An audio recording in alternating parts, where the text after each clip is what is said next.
Assalamualaikum warahmatullahi wabarakatuh. Hai teman-teman semua, kembali lagi bertemu dengan saya Wida Aristanti.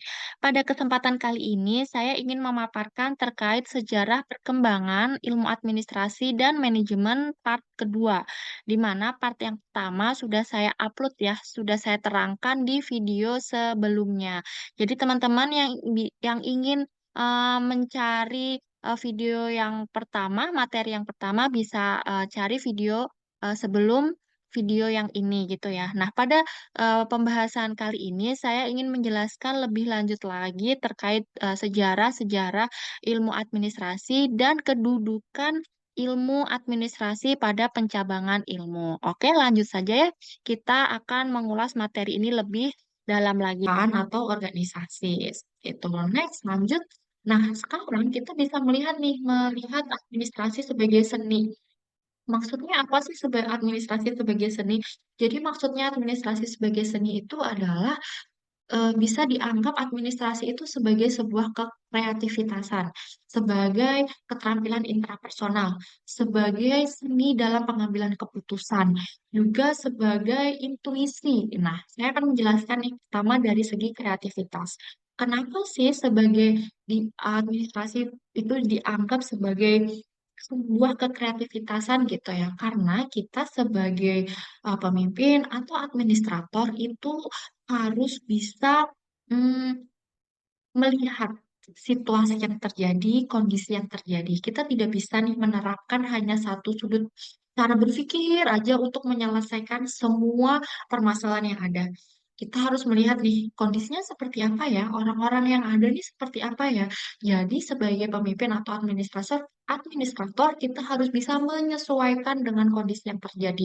Tentu hal itu juga dibutuhkan pola pikir yang kreatif, pengalaman yang banyak, ilmu yang banyak gitu ya. Jadi tidak bisa hanya menggunakan satu cara berpikir atau satu penyelesaian yang dipukul rata untuk semua kondisi atau permasalahan.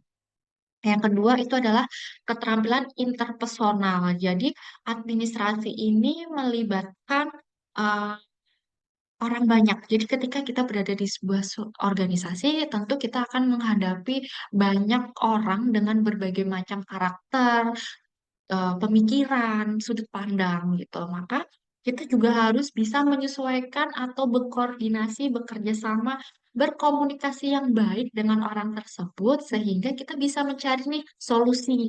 Kita bisa meminimalisir konflik-konflik yang terjadi dengan orang lain. Yang selanjutnya itu adalah pengambilan keputusan. Jadi ketika kita akan mengambil sebuah keputusan, pasti kita akan dihadapkan dengan banyak kepala yang berbeda-beda, isi kepala yang berbeda-beda.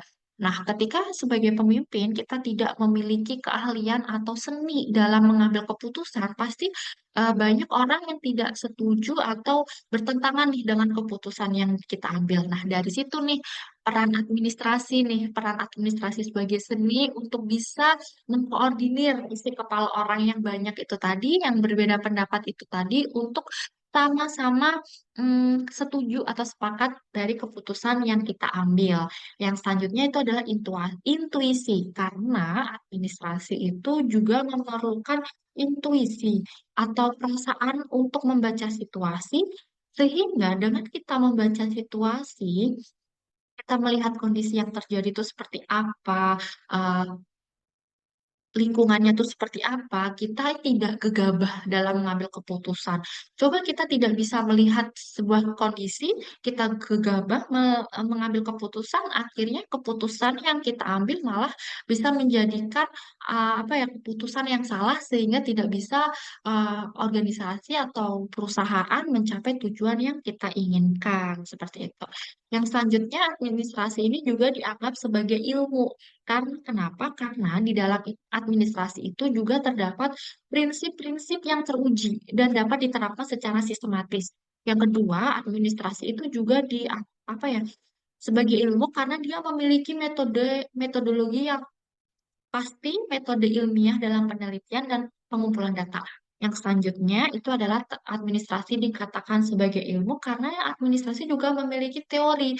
Teori administrasi ini terus berkembang dan terus diperbaharui apa sesuai dengan pengalaman, sesuai dengan perkembangan zamannya seperti apa, sehingga teori administrasi ini tidak menjadi sebuah teori yang jadul gitu ya, yang kuno, tapi teori administrasi ini terus mengupgrade eh, dirinya untuk menjadi teori yang terus bisa diterima di setiap zaman, seperti itu. Oke, teman-teman, kita akan membahas terkait dengan kembangan dan posisi ilmu administrasi pada pencabangan ilmu pengetahuan. Nah, kita tahu ya, ilmu pengetahuan itu dibagi jadi tiga nih, ada ilmu-ilmu eksakta, ilmu-ilmu sosial, dan humaniora. Nah, ilmu administrasi sendiri berada pada rumpun ilmu-ilmu sosial. Nah, ilmu administrasi sendiri itu dibagi menjadi dua ya, yaitu ada administrasi negara yang sekarang sering disebut dengan administrasi publik.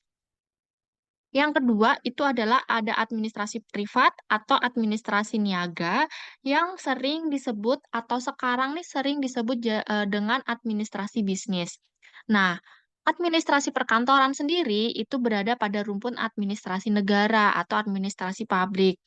Administrasi publik ini memiliki fokus atau tujuan seperti adanya pelayanan publik, penyediaan layanan publik yang efektif dan efisien kepada masyarakat, lalu adanya manajemen pengelolaan sumber daya, seperti pengelolaan aset dan sumber daya pemerintah secara bertanggung jawab, sehingga apa ya, sumber daya itu bisa di-manage, dikelola dengan baik sesuai dengan tugas dan fungsinya, seperti itu.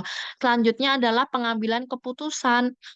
Jadi kalau di dalam administrasi publik, ketika kita akan melakukan sebuah pengambilan keputusan, itu kita harus melakukan yang namanya perencanaan dulu, lalu melakukan perumusan masalahnya yang sesuai dengan kasus dan studi kasus yang terjadi itu seperti apa.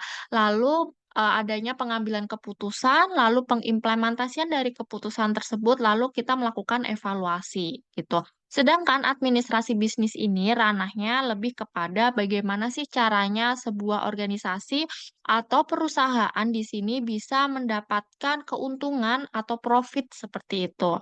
Nah, selanjutnya di dalam administrasi publik itu sendiri dibagi menjadi beberapa sub-ilmu lagi. Jadi manajemen itu juga masuk di dalam administrasi publik dan administrasi bisnis. Lalu di bawahnya itu ada administrasi kepegawaian, administrasi keuangan, administrasi perkantoran, kepemimpinan, filsafat administrasi, dan sebagainya. Nah, administrasi perkantoran ini masuk di dalam rumpun administrasi publik.